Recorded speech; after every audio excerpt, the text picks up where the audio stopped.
Brian in Greensboro, North Carolina. Hi, great to have you on the program. Thank you, Rush. Long-time listener. Keep pounding dittos. Thank you, sir.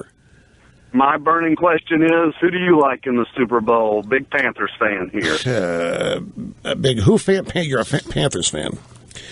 You know, you're the first person to ask me. That's what I wanted to be, the first one. You're the first, and my gut answer is going to be a Panthers blowout. That'd be nice. I'd like to see that. And the only thing is, when the Panthers do begin to blow people out, they usually coast after that. Like they blew out Seattle in the first half, and Seattle came back in the second. They didn't score a point in the second half. And I know it bothered the coach. The Denver defense is going to be really crucial in Denver staying in this game, in my opinion. If the Denver defense cannot stop Cam Newton and that offense, I don't know how Denver wins. Well, I'm hoping for the blowout, but you're right. We do have some issues when we get the lead. Why do you want a blowout? Why? Well, being a Panthers fan, you want to win. Well, okay, I understand that. I was at the Super Bowl in 1988 that there has been a lot of reminiscing about. The Super Bowl in 1988 was San Diego. And it was the Washington Redskins versus the Denver Broncos. And it was a blowout. It ended up being, the Broncos were up 10-0, and the Redskins had the highest scoring second quarter in Super Bowl history. They scored something like 35 points on 18 plays. Doug Williams was the quarterback. Timmy Smith. Nobody had ever heard of Timmy Smith outside core fans of the Redskins. He got the call on game day because George Rogers, number one running back, was injured and couldn't go. So Joe Gibbs went to Doug Williams and said, I want you to tell. And he called him Douglas, by the way. Joe Gibbs called Doug Williams Douglas. He said, Douglas, I want you to tell Timmy he's playing. He'd probably get less nervous if he hears it from you. So Doug goes and tells Timmy Smith that he's playing.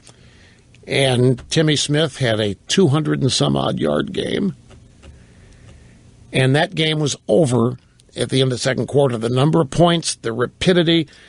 And I was sitting in one of the end zones with a friend from Sacramento for that game. And it was a blowout. It was one of two blowouts that the Broncos were in this. The other one was the 49ers creamed them 55-10, I think, in New Orleans, if I have that game right. But this is the game where I'm sitting in an end zone. It was the closed end zone at what was then called the Murph, Jack Murphy Stadium. And Herb Alpert is playing the national anthem.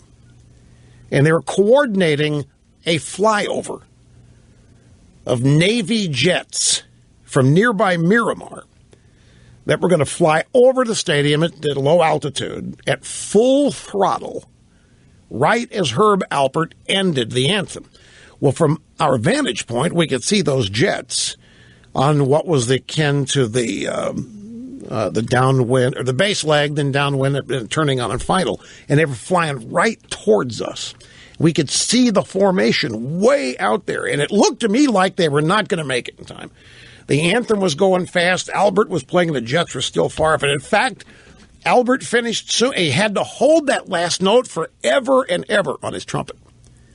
Big flag out there waving the entire field, covering the entire field.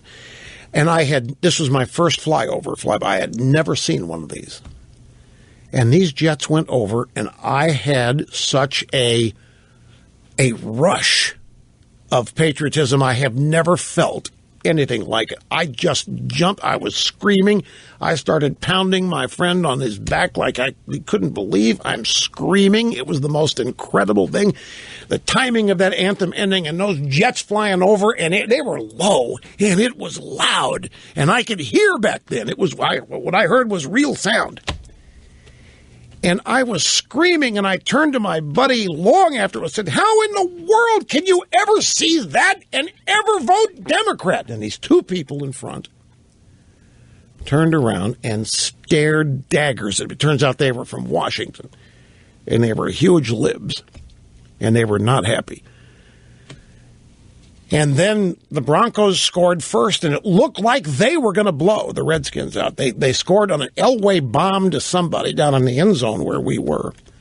And then that second quarter happened, and it was just the most amazing thing. So for some reason, they've been reliving that game because I guess some people say it's got some commonalities. But, man, if the Carolina offense shows up as it has in the playoffs, they're unstoppable. And I don't know that the Denver offense can match them in a shootout. So that's why the Denver defense is going to have to keep Denver in the game. Now, I know that's true of any contest, but it's become an offensive league and an offensive game. That's what I mean. It's going to be the Denver defense is going to have a super above average effort, in my humble opinion, to keep the Broncos in the game. Stranger things have happened, too, so we'll be back. Don't go away, folks. No, I've got nothing against Appalachian State, and I got nothing against Denver. I do not have a dog in this fight. It doesn't matter to me who wins. The guy just asked me if I was going to win. My instincts are Carolina, and it's based on no study whatsoever. Purely just reacting to things I've seen so far in the season.